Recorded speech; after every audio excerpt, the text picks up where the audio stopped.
right, looks like we're streaming. I'll go live. Mhm. Can you hear any air conditioning? Tiny in the background, and I can remove that in post, like trivially. Yeah, I'm seeing it show up in the wave as like these tiny specks, like someone sprinkled salt onto the line. I can remove that in post. I already have to run noise filter on you because you have a static line at a particular frequency, but I think that's just because of your preamp. Maybe. I can get rid of it, so it's fine. Mm-hmm. Right. Yeah, I can see that the crisp is canceling out the air conditioner, right? You can't hear it, so. I hear a tiny bit because if I mute you, something goes away. But I'm wearing my super fancy headphones too. I'm like fully isolated. No, but I mean, in Discord, I don't see a green ring around my face unless I talk. But maybe when I talk, it's when you're talking. There's a little bit. Yeah. As soon as I stop talking, then you can't hear it. All right. Anyway, I think we're good to go here. It's Wednesday, May 26, 2021. I'm Rim. I'm Scott. And this is Geek Nights. Tonight, we are reviewing Spider-Man 2099. So, I have not been called up for jury duty in like a decade. We just talk about you can figure out our whole jury duty history by listening to enough Geek Nights, because every time we have a jury duty, we do an episode on it. It's the opening bit guaranteed, no matter what. We'll probably remind you that if you're on a jury, you have a natural de facto right to nullify, in that even if someone is clearly guilty and you're instructed just to decide if they are guilty, you can still vote not guilty if you believe the law itself is unjust or you think the punishment is unjust. Or you just fucking feel like it. Yeah. It's like it's not illegal. They can't stop you. They can't know your heart. They can give you all the instructions they want, but at the end of the day, it's like the reason you're there is because you have the power to choose guilty or not guilty. Jury of your peers. No one can make you choose in the United States, either one. It's up to you what you choose entirely. And if you just have some other reason, you can Google jury nullification on your own. Yep.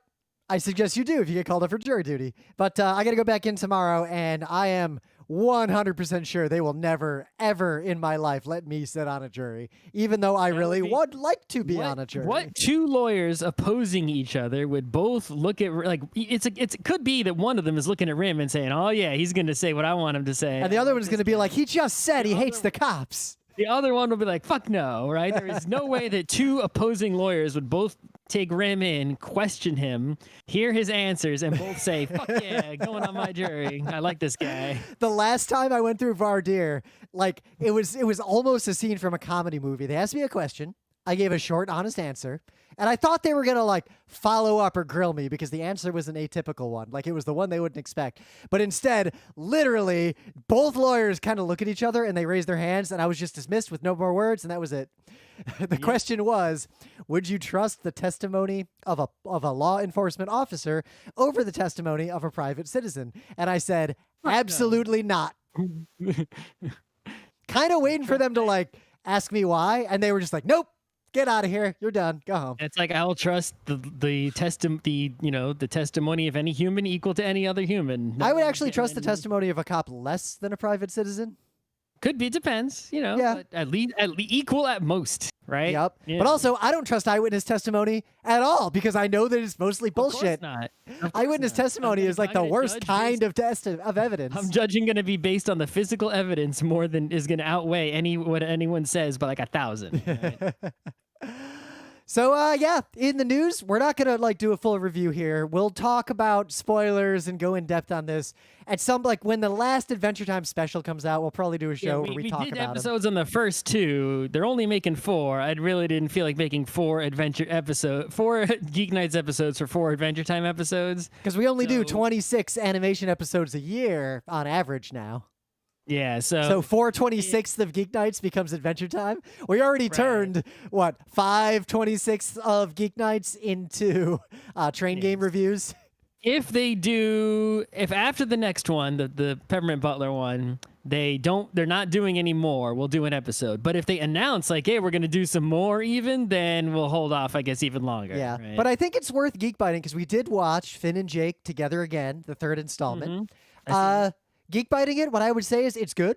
It's solid. It's good. I think it's the It's either the weakest of the 3 new Distant Lands episodes, That's or not to say it's not weak, but weakest. yeah, It's like saying, "Oh, I had this great like custom donut, and then I had this fancy eclair, and then I had a really good milkshake." Like, yeah, the milkshake might have been the weakest of those 3, but it was still amazing.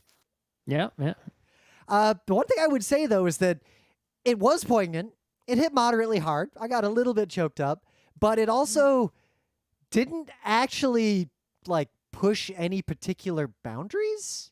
It didn't really do anything particularly new or different. And I would even argue that the major beats and moments and the story it told were already told by the show itself, and this didn't add anything.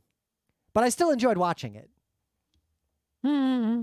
I agree with that. Like, nothing it's changed. I don't have a other different opinion of the characters, and even the Jake thing is 100% derivable from having just seen the show. Yeah. The other ones, I think, had some sort of higher concept in some The sense BMO or one another. especially. The Yeah, BMO one did the most because it played with the timeline. It also played with the like your expectations about like what BMO's up to. That character who is so 100% obviously looks exactly like Finn's dad, and you're like, I wonder what the deal is with that. Like, there's good stuff there. This one was just really straightforward. It was just taking right what it was on its face and just sort of tying it up in a way, right? And it's like, okay, but you didn't try to go anywhere new. It wasn't as necessary. Not even just story wise, but like art wise. The BMO one like did interesting stuff and also explored an unexplored aspect of what is BMO like when these other people aren't around for real on a real mission, like a real adventure. Marceline and Bubblegum, like that one just resolved their relationship and a big chunk of the world around them in a really like good way. And this one just kind of told you something that if you were even remotely perceptive to the show, you already knew. I guess the part I actually like the most is the whole thing with death. And the 3 characters involved there. Right. Because that's a whole part of the universe that did not get enough screen time in the show. In fact, I think most of the screen time that those characters get in the show are in those specials, and you don't actually get much plot, if anything, around them. Right. Like the mixtape. Yeah, it's like it's sort of that part of the universe where death is sort of established in some episodes. There's one episode that really goes in on it, but other than that, it's like there are other parts of the universe to get more attention. So going back there was cool, but like going back there in this way was sort of like, well, I didn't really learn anything more. I learned some more about it, but it. Well, the most compelling arc was between life, death, and the third unnamed character. Those 3, because that did the stuff I like about Adventure Time. It didn't explain everything. It gave you just enough. You know the gist of these characters, and you just have to infer a lot of what happened. Like, you don't know the whole story. And it was sad. Life being angry was a very good moment. Like, that was well animated and fun. Yeah, it's good. So, yeah, it's worth watching. Like, it's Adventure Time. It is better than the weakest episode of Adventure Time. Not that I could even name what that episode might be. All right, you got any other news? I guess I got a couple little things we can talk about. Yeah, there's not any big newses. Like, I don't know. There's the camera news, which is, right? It's like, is that what you do? Do people care? I don't know. I don't know if Wednesday people care. Considering we just talked about digital cameras and then suddenly a news comes that changes some of what we said. Right? But yeah, the camera that I have that I use for pretty much all our video stuff and also some photo stuff is the Panasonic GH5, right? The GH4 was pretty much like the first. I still have a GX1 and then I have a fancy Panasonic camcorder. Yeah, which was for one of the first ones to do 4K video at any kind of reasonable consumer accessible price. And the GH5 expanded upon that. But nowadays, like everyone else has gotten into that market of, right? So it's like, what's Panasonic going to do, right? They started this thing kind of, and everyone else has come in and been eating their lunch away, right? Nikon, Canon, Sony, everybody. So they announced the GH5 II and the GH6 is coming later this year, and they announced it exists and they gave some specs, but not all the specs, right? And basically what the deal is, the GH6 is going to record at like not 6K or 8K, but 5 point something K, right? So more than 4K. At like 60, right? It's like ridiculous, and it's going to cost $2,500. That's a lot. And it's like, okay, if you are someone who's a filmmaker or something like that, still $2,500 for better than 4K video. It's like you're waiting for that, right? Yep. Now it's interesting on the Panasonic website, they have a big caveat noted about it, saying that because they have an estimate Nothing of is final. Yeah, the recording time, but they make a prominent note that the camera's video recording time is limited by its own temperature. Yep. I mean, That's something we didn't talk about on the show, that the large, like, fancy camcorders, one thing they do have often is active cooling, so they can record. You can record. I could use my camcorder for 12 hours constantly in hot weather. It'll be fine. But if you take a Micro Four Thirds, they have the BGH, which is one of those box style ones where it's literally just a box that you put a lens on, and everything else is external to that you have to attach yourself. And that one, I believe, has fans in it, right? But if you have the carry around, sort of SLR shaped cameras, they usually don't have fans on them. So that's the cooling is a factor. But the GH5 II, they were announcing all the upgrades of the GH5 II versus the GH5. And I already have a GH5, so those upgrades got to be something significant to make me want to switch over, right? And switching over actually wouldn't be prohibitive, because I could sell my GH5 after I get the GH5 II, and I'm just paying the difference. So it's sort of like an upgrade fee if you think about it that way. I would even consider buying it from you, just because all I have is an old GX1, and the problem with the X's, it's actually a fine camera for like what I do. The problem is what I would want to use it for is the secondary video camera. The GX cannot output HDMI. No, it can't do that. It can record video, but I had to hack the firmware to record more than like 20 minutes of video because of that stupid EU tax law thing. So they're announcing all these features for the GH5 II versus the GH5, and a lot they're nice features, right? Better image stabilization, which is already amazing on the GH5, and they're making it better. More FPS on the 4K. You get the vlog included instead of having. They did warn you. The GH5 II also does not do raw video output. No, almost no one does that. Yeah, only like the Ultra Pro cameras do that. All these really nice features, right? They're announcing, but I'm like, you know what? Those are all really nice. If I was buying a brand new camera today, obviously I would get the GH5 II. Yeah. But those are not worth going through the hassle of paying $1,700 for the new one and then selling the old one, right? It's like because none of those things really matter for what I do. And then they come out, and the last thing they say is like, by the way, also the camera can just stream on its own. Like we said, all the good new cameras are doing this. It's like camera. You can just have camera. And just if you got Wi-Fi somewhere, or you can even use your phone as a hotspot and use that Wi-Fi, and the camera will go from the camera to YouTube or Twitch or Facebook live. That's it. That's all you need. Camera, internet service, no other equipment necessary. And I'm like, goddamn, that's the one feature. To add that to the GH5, I would have to carry around like $1,000 extra piece of equipment. Or going to include that shit. Or a $100 piece of equipment that won't work and might catch fire. Exactly. And I'm like, well, maybe I will buy the new one and then upgrade. But I have a lot of other questions. I'm gonna get the answers to these other questions. Yep. They actually Panasonic did say is I put in a pre-order just in case. Oh. I can cancel it. So if I don't like the answers to my questions that are technical and not necessary to discuss on the show, I'll cancel my pre-order. But if the questions have good answers, then I'll be good. Right? So they made a point, actually, Panasonic, about why they don't include raw output in these. It's not because they can't. It's because they're pointless. It's pointless because, one, their image processing in the camera is better than what anyone who would use this camera professionally would probably do on their own with the raw footage. It's a lot of work to take raw footage and make it look good. Yep. Like I do with raw photos in Lightroom. Like that's a moderate amount of work. It's not really saving you anything unless you're ultra, Hollywood, in case you're not using this camera. Yep. But also that they encode at a bit rate. Basically, the way the camera encodes the video it saves and outputs is pretty good, like better than their previous iterations of cameras. So they basically were pretty open about why they made that decision. If you want to read more.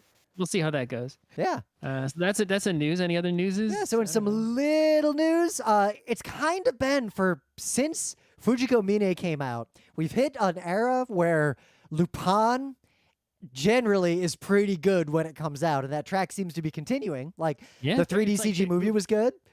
Yeah, there was a period of time where like Lupin never truly faded from the world of anime, right? But, the quantity of Lupin product being pushed at any given time has waxed and waned, and it waned quite a bit. In fact, at the time when our interest was the highest in the college days, right? We were mostly watching older ones, and newer ones weren't coming out too much till like the later 2000s. They started to come, right? More, and now at the anniversary times, they're coming at a steadier clip, right?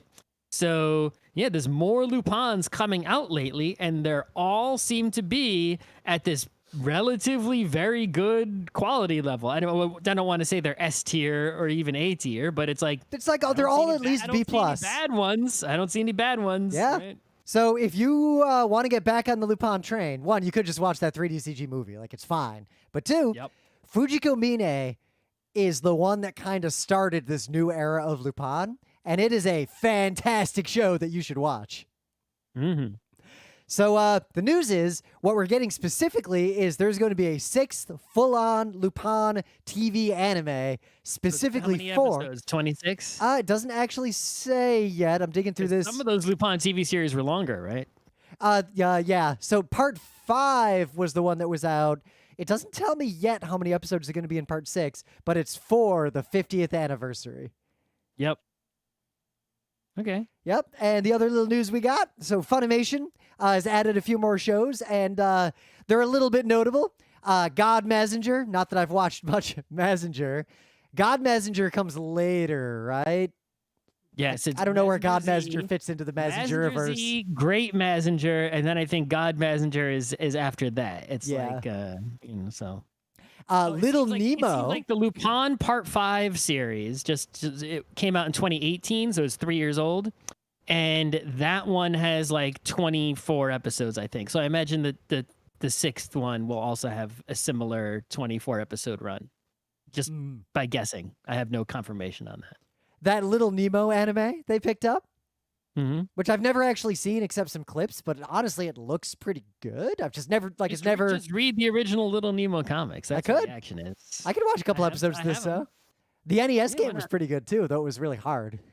Yeah, I mean, Little Nemo's this thing where it's like, from Winsor McKay, right? Is ridiculously good, but it's in public domain, and that's why you keep seeing it coming back and being published in all sorts of places, right? Because anyone can do it. It's public domain. So that'll be so awesome when that happens to something more popular than Little Nemo. The NES game was just really fun because it's got all these little animals that you can kind of like crawl into their skin or ride them around, and it had a lot going on for an NES game. Yeah, it's not a bad NES game at all. And Space Adventrure Cobra, the original one, is also going to be on Funimation now. I think it's on Crunchyroll already. I kind of want to watch it. I have planned to watch it for a long time. Way back, way back. Gerald at Anime World Order was, of all people...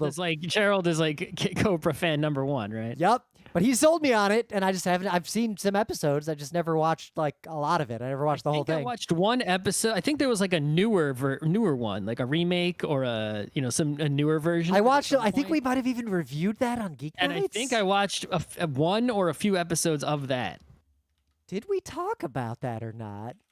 Search our website. I don't know. That's what I'm actually doing. It was so long ago, right?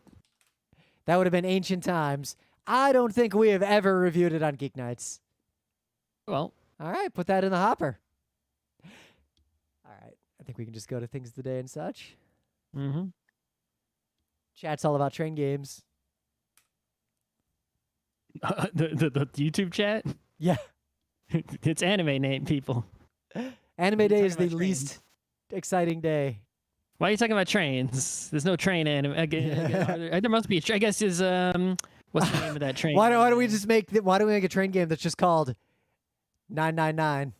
Oh no, there's Might Gain, right? Might Gain is I believe the train combining robot. Might Gain? I don't remember. I think we've talked about it before. Brave Express Might Gain. Might Gain, let's go, Might Gain. Make a Galaxy Express 18XX game. Yeah, it's called 20 whatever. Oh, I got the Count Mecha private. Get the bonus for connecting all the way to Andromeda. You gotta upgrade Law Metal to gray. You only put one token there. If you connect to certain places from Andromeda, all the humans disappear. No. If your train connects from Earth to Andromeda, then if your train connects from one galaxy to the other, it gets plus 100 to its run. All right. But it can only run every other OR. But anyway, things of the day. This is not a new artist, but I bumped into this song recently, and it's great. If you've never heard of Brushy One String, I have not heard of Brushy One String. He's a cool Jamaican singer, and his shtick is that he sings while drumming on and playing a guitar that has one string on it. He's just Brushy One String. And he does the song, Chicken in the Corn. Apparently, it was made famous in a documentary, pseudo-documentary that I guess there's a real documentary. I haven't actually seen it, but it's seen it pop up numerous times in conversation, and I've made a point that I want to watch it at some point. Rise Up, which is about the underground music scene in Jamaica. And it looks like a really good documentary, but apparently this guy was featured in it, and his music is popular. He only has 3 albums out, but check this guy out, because this song is really good and really catchy. It's a really good video. Okay. So, manga genius Naoki Urasawa, right, who made Monster, Pluto, 20th Century Boys, etc., right, apparently had a YouTube channel. I didn't know that until recently, so I subscribed to it. But most of the videos I saw when I went to it weren't subtitled, and were not really useful to watch without subtitles, so I didn't really watch any. I saw one show up in my feed like today, and it had a big thing on the thumbnail, Ing sub, and I'm like, well, click. I'm clicking on that. But most of the video is actually not Urasawa talking. He talks in the beginning and at the end to sort of introduce what the video is, but what he is doing in the video is just illustrating one scene, right? It's just a character from his current manga Asadora, right? Just standing like on a road, right? Facing out of the paper, right? But he draws it using, I guess, like fountain pen. I guess. Yeah, that looks like a fountain pen. And he intentionally, this isn't his normal process, right? But he intentionally does not pencil beforehand. He's just fountain pen only.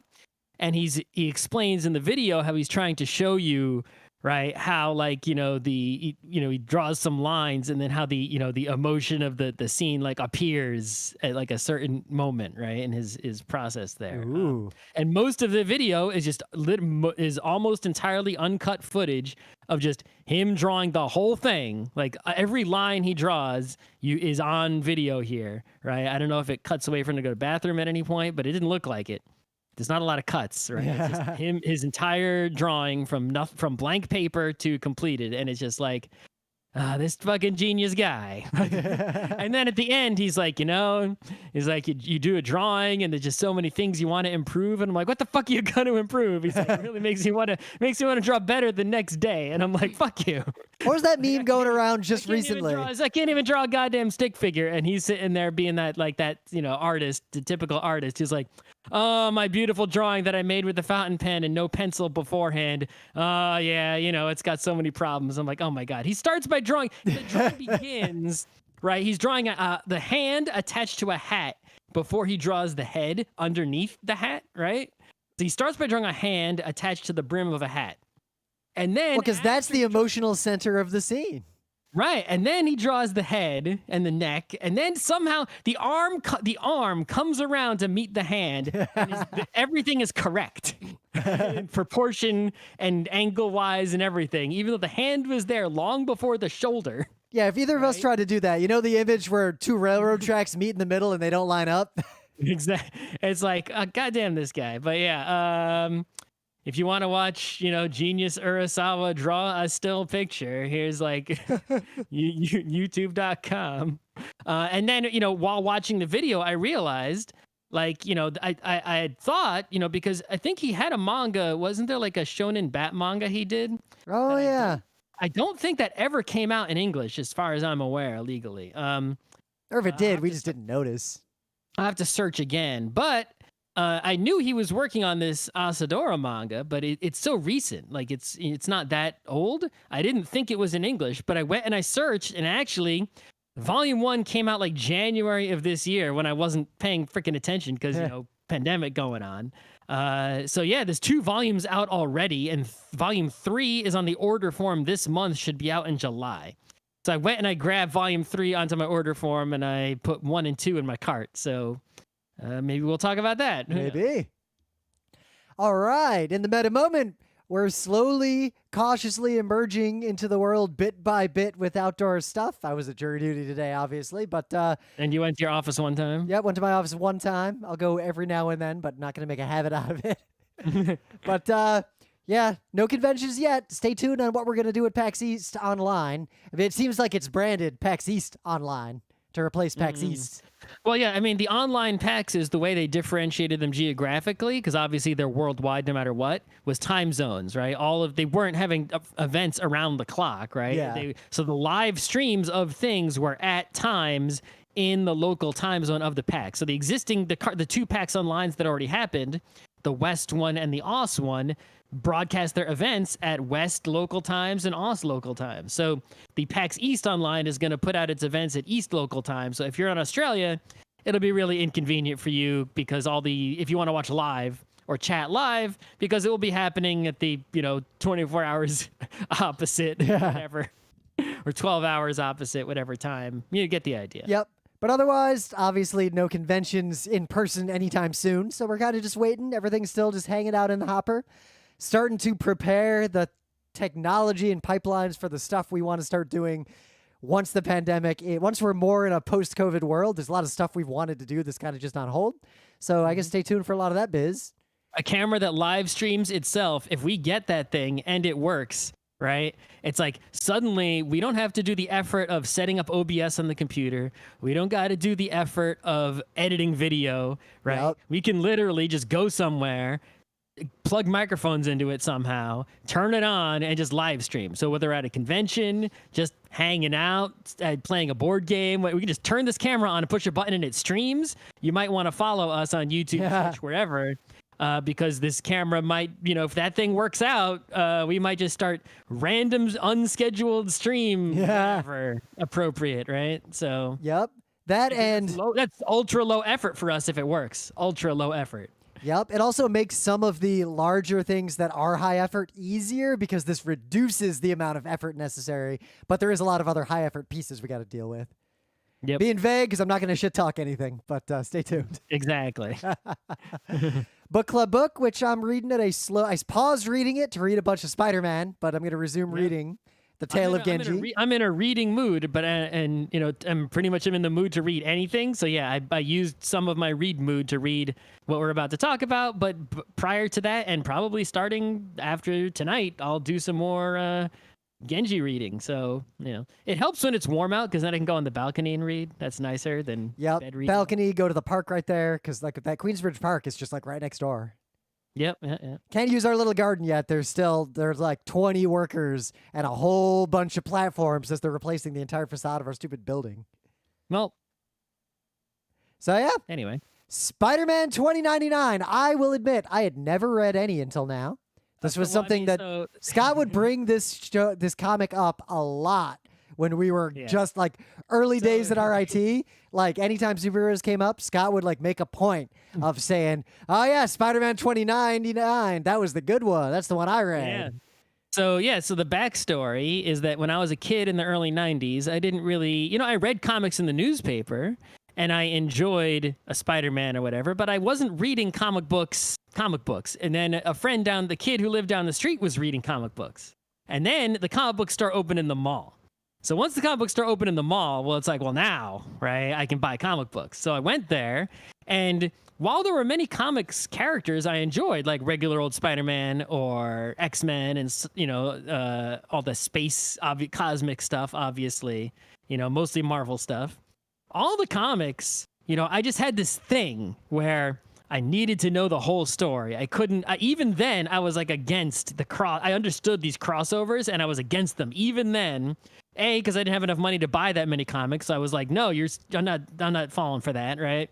But B, I was like, well, I haven't read it. You're on Uncanny X-Men 200 and what? It's like, I'm not buying 200 comics, right? There weren't trade paperbacks or anything in those early 90s days, you know? And I wanted to start with number 1 and get the whole story, right? So there were comics that I would buy. I bought this miniseries like NX at one point, which is only like a 4-issue miniseries, just because it was a cool cyborg dude, but also I could get the whole. I saw number 1 on the shelf in the comic book store, and I'm like, I can read the whole damn thing. Hooray, right?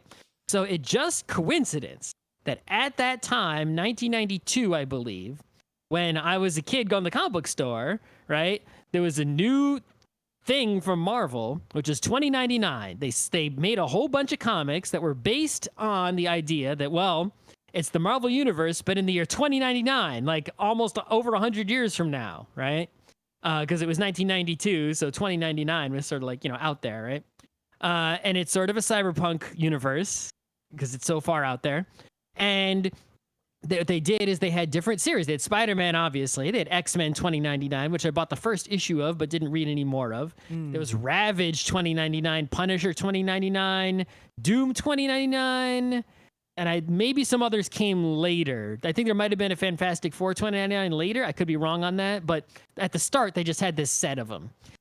So I obviously couldn't afford to buy that many comic books. And as we discussed earlier, I was stupidly spending a lot of money on superhero cards. That was something we were talking about that a lot in our own life.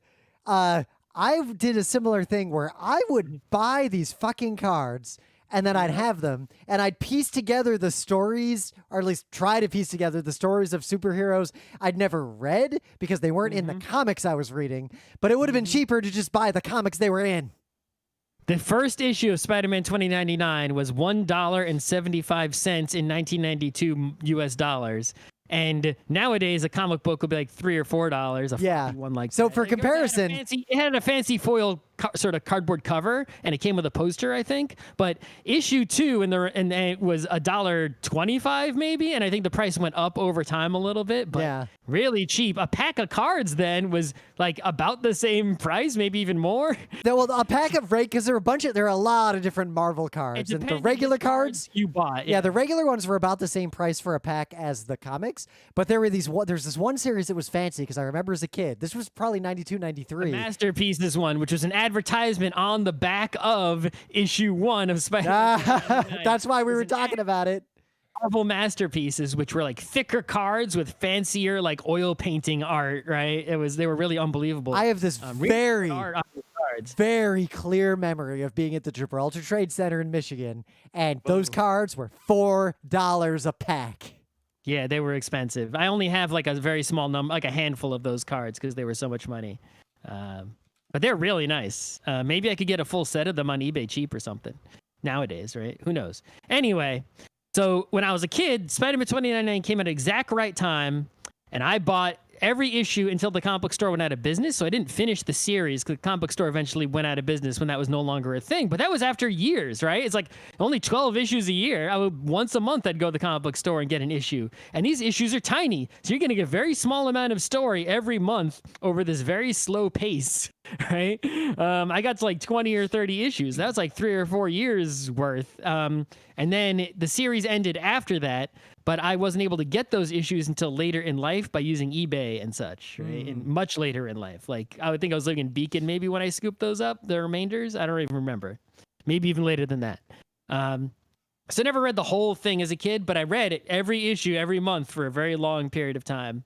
And also, going back in my mind, as I became an adult and realized, like, I hadn't read, for example, like William Gibson novels, like pre-college, I want to say even, right? But when but when I would read them or watch Ghost in the Shell or something, like all these cyberpunk tropes, like I already understood them, right? And I didn't know from where. And then I realized, it was from Spider-Man 2099. That's where I learned all cyberpunk related things was from this comic. And now reading it again, just yesterday, it's like there's even more stuff I can see that this comic borrowed from and introduced me to. You know, it's fun because I double checked. You know what got me into cyberpunk primarily as a kid? Because it also came out in 1992. Was Shadowrun 2nd edition? Yep. Okay. Because the first edition was in '89, and the second edition is the book I had. Yep. I also just want to briefly. We got to talk about the advert. So, comic book, floppy comic books. You read this pirated version online, right? Yep. Yeah. Okay. So I read the actual comics. It's on Comixology too. I checked. You can actually read it legit. Oh, okay. But yeah, I read the actual comic books from the 90s that I have, which means the advertisements were still in there. And Oh, that's a treasure. So, we say block all ads everywhere always, which is true. But once the thing an ad is for is no longer a thing, suddenly that ad transforms into art, right? Because it's like you can't buy the thing anymore. So notable things, advertisement-wise, lots of ads for cards of all shapes and sizes. Cards were so big back then. Not that they're not big now, but...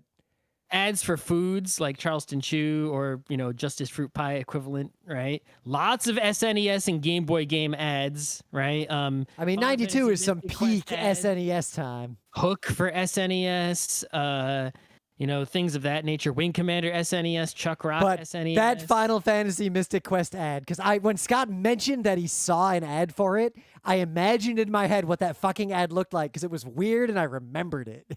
It was a big ad campaign in all of the. It was a weird ad campaign because it was like some of these SNES ads from the early 90s were like, hey, this is a game you could play. But a lot of them did this weird, the ad almost had nothing to do with the game at all. Like, it's a picture of a brain, get out of body experience, brain transplant, $40, and tiny print at the bottom. Final Fantasy Mystic Quest on the SNES. Yep. Also, ads from movies, which were basically when there's an ad for a movie in a comic book, it's basically just the movie poster taking up a full page. I saw Aladdin coming soon. Ooh.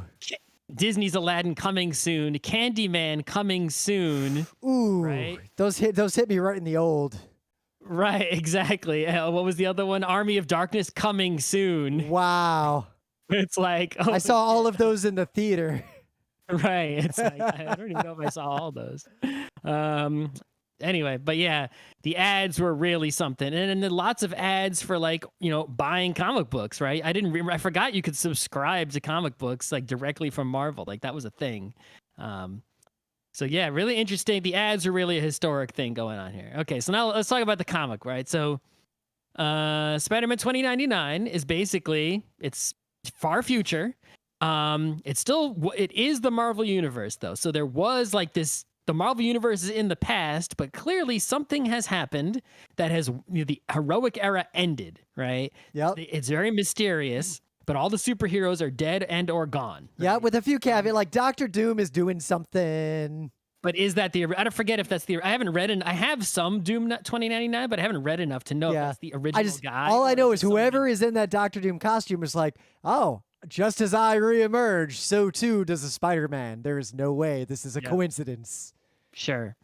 It could be the original Doctor Doom resurrected. It's definitely running Latveria, which still exists somewhere on the map, right? Yeah. But clearly there's if there's a government, it's not really doing much. It's now a very William Gibson-esque cyberpunk dystopia. There are mega corporations that sort of really actually run the world. The police are just, they work for the corporation, right? They're corporate cops. They're not public cops that someone voted for, right? The company that runs everything is Alchemax. If you watched these, what's the Spider-Man movie, the good one? Oh, Into the Spider-Verse? Much Into the Spider-Verse. The name of the company is Alchemax. That came from. I assumed it was just Alchemax, like alchemy and chemistry. It could be. Sure, Alchemax, whatever. How you pronounce it, I don't know how to pronounce it, but that's where the company came from, right? That was from this. So it's corporations run everything. There's a cyberspace world. You didn't get that far to actually read about the cyberspace. No, I got up to reading this. I got up to when he fights the Vulture and deals with him and goes back uptown. Sure. So there's this jerky dude who is a genius geneticist person who was brought up by the company. Like he went to company school, right? Because he was gifted. They brought him into the company school. They taught him everything he knows, right? But he's a huge asshole, right? He's just an asshole to everyone. Yeah, like it starts, he's being an asshole to people who deserve it, but then he's also an asshole to like his friends, his fiance, and he's pretty much just an asshole to everyone. He's like the best, awesomest person, and he treats her so poorly. It's like, how did you even get with this guy to begin with? He treats his brother, who's a really nice, if somewhat milquetoasty kind of guy, but talented and has his own positive traits. Dude reminds me of a good-looking Cyril Figgis, if any of you have watched Archer. Yeah, his name is Miguel O'Hara, right? So he's half his mom is Hispanic, his dad is Irish. She didn't get to that part yet. Yeah, I did. That came up right away. Oh, okay. He brings that up like 4 times. Oh, okay. Because you actually see the mom and dad eventually because in later issues, there's sort of a backup feature that is like young Miguel O'Hara, and it shows him in the company school and stuff, and you actually see his parents and everything. That you didn't get that far.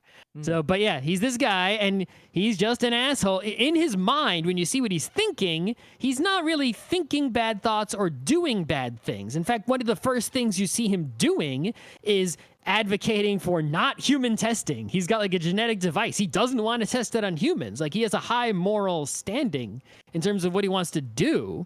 Like he's presented as a good person. He just is really rude and nasty to everybody. Yep. Right? But at least in that case, he's rude and nasty to people who deserve it. And like, it's not spoilers for this old comic book, but like in the first couple issues, like basically what happens is he's like working for this evil company. They make him do something too evil and it causes someone to die. It's a very RoboCop style scene.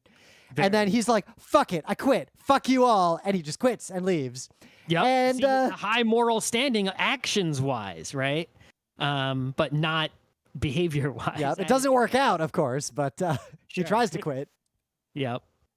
So yeah, he becomes the Spider-Man, right?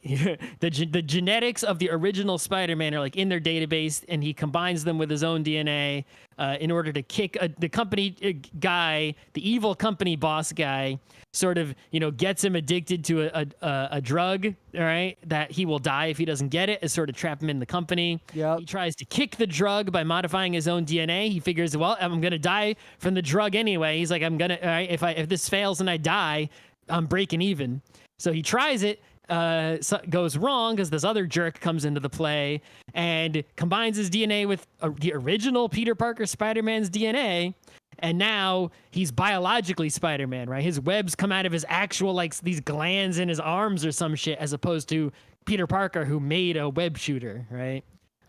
He climbs with claws that he has to retract, not with stickiness. The only thing he has that's not his actual power is he has a costume that, because he's Hispanic, from the Day of the Dead festival, he had a costume made out of UMD or something? Yeah, like it's ultra unstable matter something. Unstable molecules fabric, UMF, I think. I don't know, but it's basically it's basically fancy material that is bulletproof and everything. It's really fancy, and he has that because he owns it because obviously he got a lot of money, so he bought it to wear to the festival in case because the festival's gonna get rowdy, right? Yeah. And then he turns that into his Spider-Man costume, and now it's armored. But other than that, all his powers are biological in nature. And so, yeah, he ends up just by, he's not like even trying to be Spider-Man the way that Peter Parker decided to go out and be Spider-Man after a certain amount of time. He's like, all right, I'm going to go find criminals and stop them. He's just caught in these scenarios, right, of people going after him, going after the people he knows and loves, and just bumping into circumstance. Like, he has to do Spider-Man shit. And even though his skills are not high, his powers make up for it. And he usually wins, even against these trained killers sent to hunt him down, right? He's just too strong for them, even though they have much more combat training and such. And yeah, other than that, it's interesting because the first many issues are he's just trying to figure out what to do, and some random jerk off. The origin, yeah. Yeah, but it's every time he just almost has a moment to rest, some random superpowered jerk off shows up and tries to fight him. Yep, pretty much. there are some issues that are like too much fighting, right? Like there was like he fights the Vulture for like most of an issue, and it's sort of like, all right, dude. But all the circumstances is like they got a lot done when they're not fighting. There's a lot happening in just a few pages, right? It's like there'll be like 2 pages where the boss, like the Spider-Man's girlfriend, the good one, the fiance, goes to meet the evil corporate boss, right? Tyler Stone, yeah, to sort of ask him, because he's like, hey, she's like, where's my fiance, right? I haven't seen him in forever. You're his boss. Yeah. You know where he is, right? And he shows her all this shit, like, hey, look, we're terraforming Mars, we're terraforming under the sea. He shows her all this stuff, and like it reveals like this whole part of the universe. Yeah. Within 2 pages, and it's like, whoa, that's a lot of information, that really fleshes out this world a lot. The world is actually moderately complex in an interesting way. Like I enjoyed reading what I read, and I'm going to keep reading it. It's a really good cyberpunk world, and it's not really inventive as far as cyberpunk worlds go. It came out in the early 90s after other cyberpunk things already existed, right? Like when did Neuromancer come out, right? Neuromancer. Yeah. No way it came out after this. 84, right? So it's 10 years of cyberpunk or more. Right, at least 10 years of cyberpunk stuff it's borrowing from. But like the cops fly around on these bikes, they're 100% Akira. David, Flyboys. Peter David is the writer on this, and or like you go downtown to where like the corporations don't give a shit, and they basically just hire random thugs to be the cops down there. Well, so New York it takes place in New York / Nueva York, right? Which is very fascinating. What they've done is there's the original New York is on the ground, right? The floor of Earth. Yeah, that's downtown in this comic. That's just literally down. Yeah, downtown isn't south, it's down, right? They ran out of space and they built New York at some point vertically up. There's Jetson 2 New style. Yorks. It's sort of Jetson style in that it's up, but it's not Jetson style where everything's spread out. It's compacted and up, right? So if you're up in New York, right, up above, you're in a flying maglev car, right? You're not using the wheels on the car. You're in a skyscraper because everything is a skyscraper, right? It's in there's no dirt. Right? If you've got dirt, you got the dirt from somewhere, right? There, you go to the park, it's not dirt. It's like a floating platform of some kind, right? And then you can pop the wheels out of your maglev car, bop onto a road, drive down a tunnel that goes down, and come out into the old New York on the ground where everything sucks and everyone's either unemployed or part of a gang, and it's the Warriors down there, right? And everything up above is cyberpunk dystopia. So it's either the Warriors cyberpunk or evil wealthy cyberpunk people on top, right? It's a kind of a fascinating world. Yeah. Well, especially because it's all layered over this, like the precursor, like the people who are reading other Marvel comics have fresh in their minds what was going on in the Marvel comics in the contemporary era, and you see echoes of what was going on in this future era. Like there's the people who worship Thor, like the Thorites wandering around dressing up like Thor. Even though the heroic era has ended, it was so impactful, right? I mean, if anything from the real Marvel universe was real, that would impact history forever, right? And so it does. So yeah, there's the people who believe in Thor, like that's their religion. And some of them are fanatical and some of them are sort of normal. Yep. They just believe in Thor the way like a normal Christian person would believe in God. Yeah, it's like, whatever. And then you have, for example, you might not, if you're not big, I didn't realize this as a kid, but like they taught, like one of the evil cyber companies is Stark Fujikawa. It's like, at some point Iron Man's company merged with a Japanese company. Right? Yep. One sour note that does not hold up well is that the first villain he fights is this like super fakey Japanese samurai stereotype. No, the first villain he fights is Venture. True.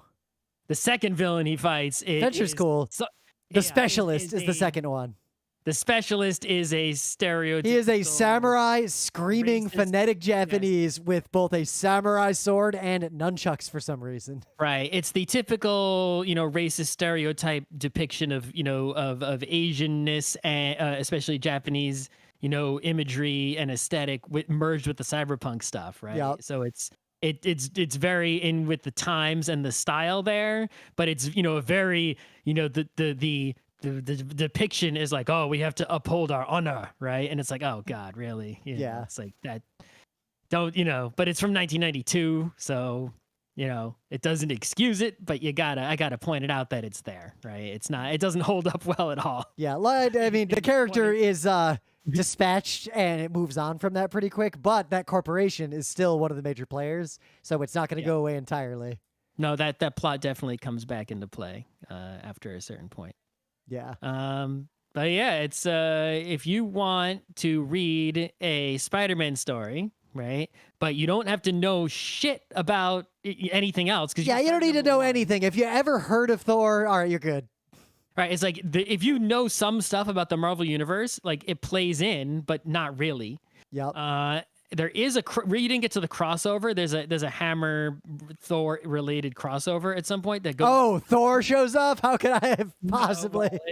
No, there's one issue. The crossover that comes, I forget what it's actually called. It's Hammer something. It's related to the Thorites, but it's one issue in each of the 2099 comics, right?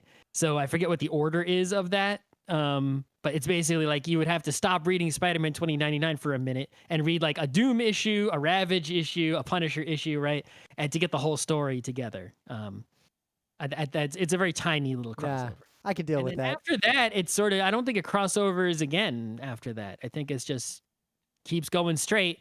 I don't know if they wrap, I don't think I ever finished all the issues that came out at the time. So I don't know if it ever like wraps things up. But what does happen is over the years, obviously there was a big gap of many years, but they started using Spider-Man 2099 again in other comics. Like he still exists. There have been other Marvel comics where he came as a character like from another dimension, or they went to the 2099 dimension, or, I think he was trapped in the regular Marvel universe for some time and then got sent back. It's like, Miguel O'Hara, the character, he keeps going and he's still a part of Marvel in some ways, right? But this core story of Spider-Man 2099 is, I don't know if it ends, but it goes, and then they don't print any more comics. So it's ending whether you like it or not.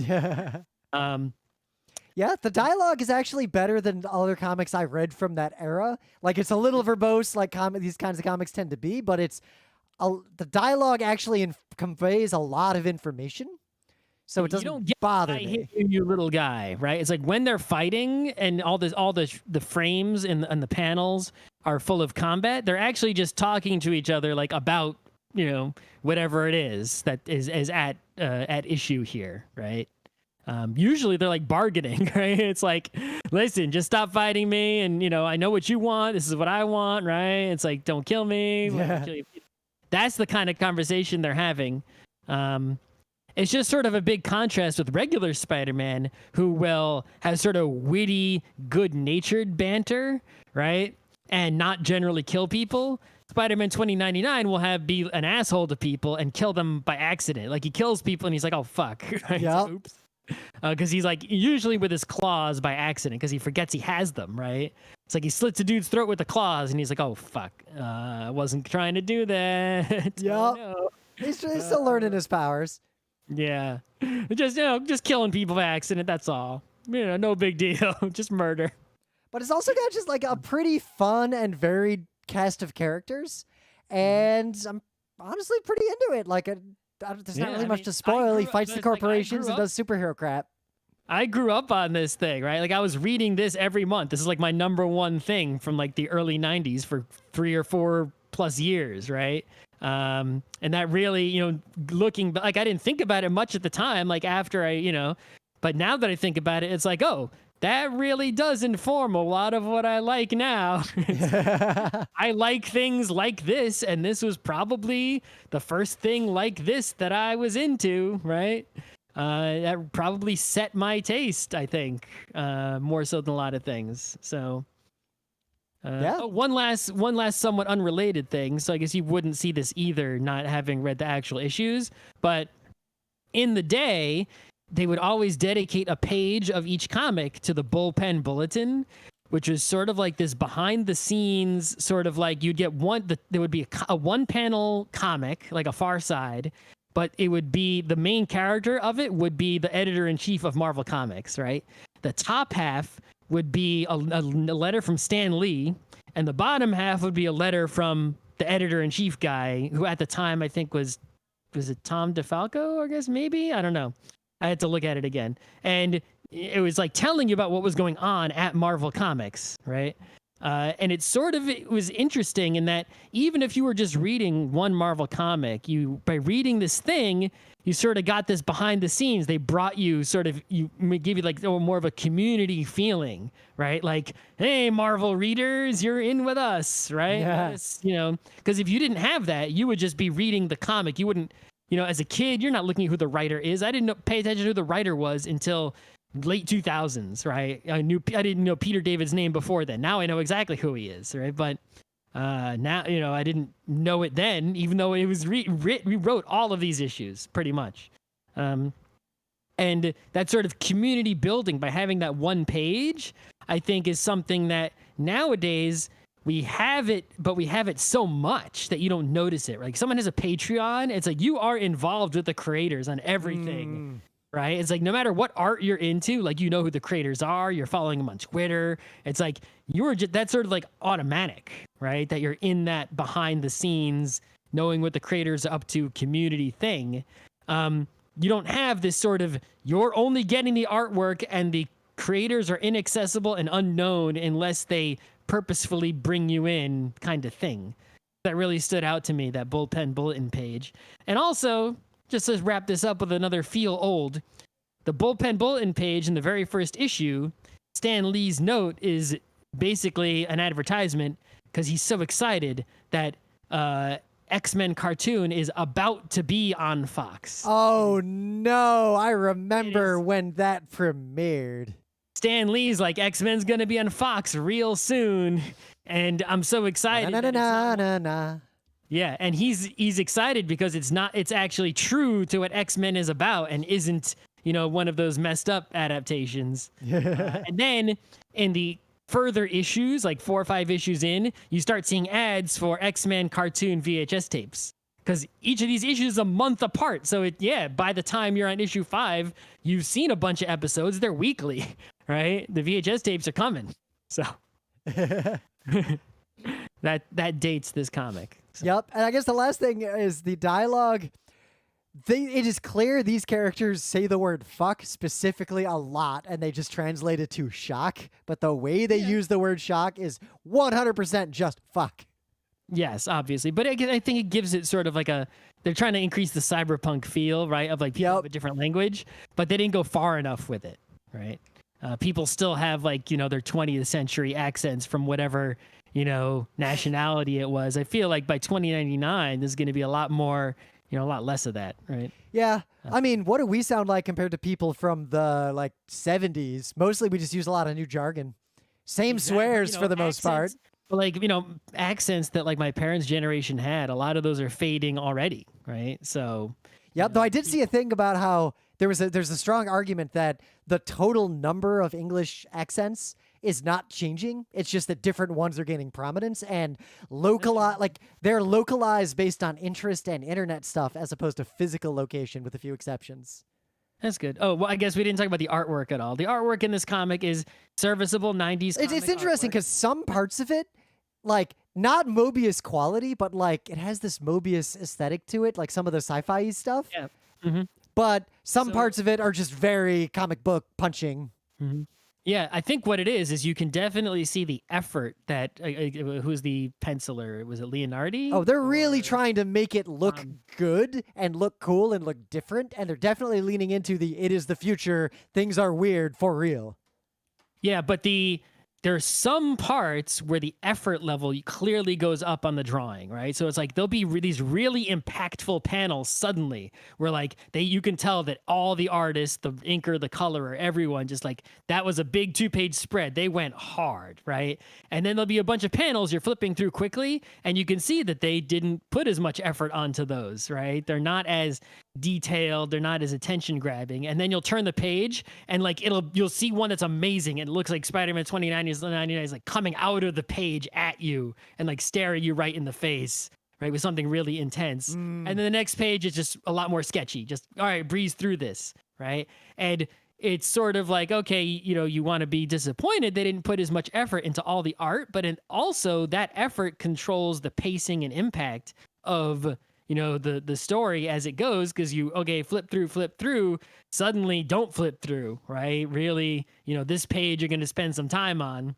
So we'll put better art to sort of keep you on this page longer, right? But it also serves a good purpose of, it's often a little disorienting about where the characters are in space, but usually, especially during a fight, at least in the issues I read so far, but that almost serves to highlight how disoriented the characters are in terms of what's going on. Like, he didn't even know a lot about downtown. Dude, Spider-Man 2099 is this dude who's been living in the, you know, the fancy cyberspace. Like, Imagine someone who was born, went to Google school, worked at Google his whole life, quit Google when they made him kill somebody, and now he's pissed at Google and has literally like never ridden the subway his before. Biology has gotten completely fucked up with a bunch of powers. Yep. Right? And it's like you read all these like first like year of this comic, like the dude doesn't even get to go back to his apartment for like more than 5 minutes. Like he's just getting bounced around all over town by villains, and it's just like he's on this hell roller coaster. Like he's a jerk, but he's getting bounced around like this hell roller coaster of life between different situations.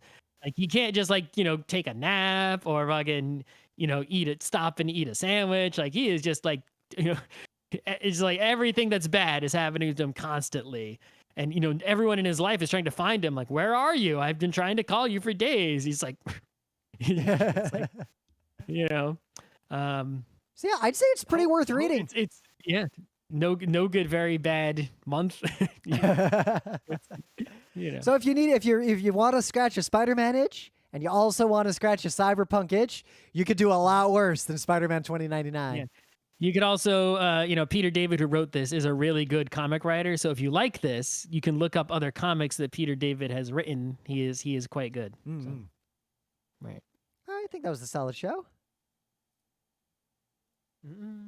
Got to figure out what to eat for dinner. Probably buy something.